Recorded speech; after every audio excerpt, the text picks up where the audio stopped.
Because in these places, people love politics as much as I love politics.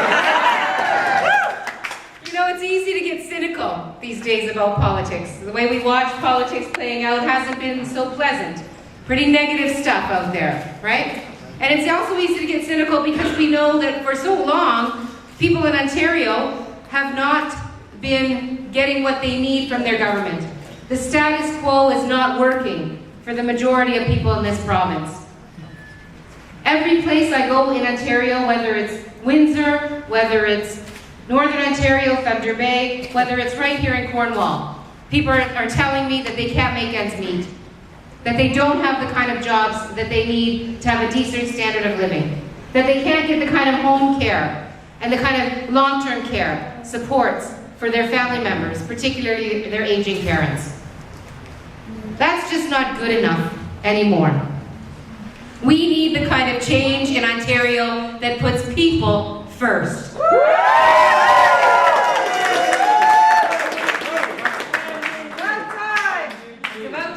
It's about time. And we are delivering that message of positive change to the people of this province. And I can tell you that they are pleased and they're excited that when they look at the options in front of them on October 6th, they see a party that is putting their priorities at the front of the agenda.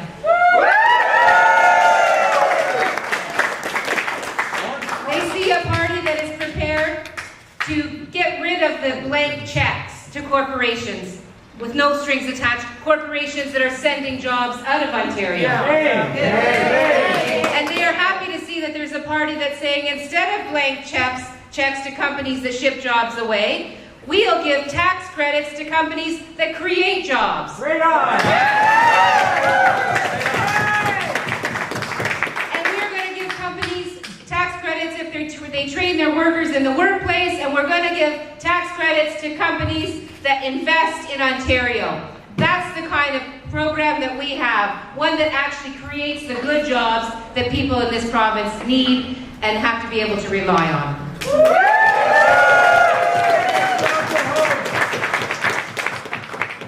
And we're also going to make sure that people can make ends meet for a change. We're going to get the HST off home heating. We're taking it off the highway. And we are going to put a cap on our gas prices in Ontario. And I don't know if you experience this here, I suspect you do. If you fill up your gas tank one day, you travel maybe 70, 80, 100 kilometers to the next town, another town down the highway, and lo and behold, gas is 5 or 6 cents cheaper at that town, right? That's just unacceptable. And we've all had the experience, you're going to go away for a weekend, you're going to go to a cottage, well, of course, around here you don't need to go to a cottage, it's so beautiful. Let's just say. And what happens, right? Long weekend's coming, all of a sudden, gas prices are up 5 cents at the pumps. Yep. That is opportunistic gouging. It has no place in Ontario, and we are going to get rid of it.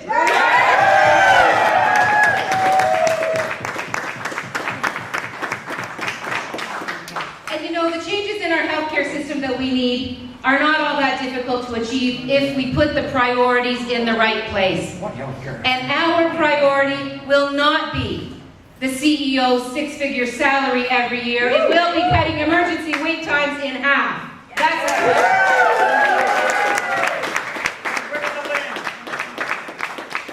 So I gotta say that the people of Ontario feel like there's a need for change in this province. Would you agree there needs to be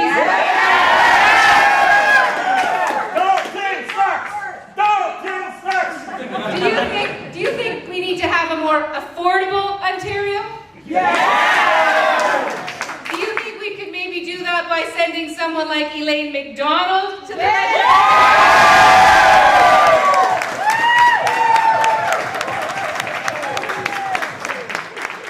I think so too.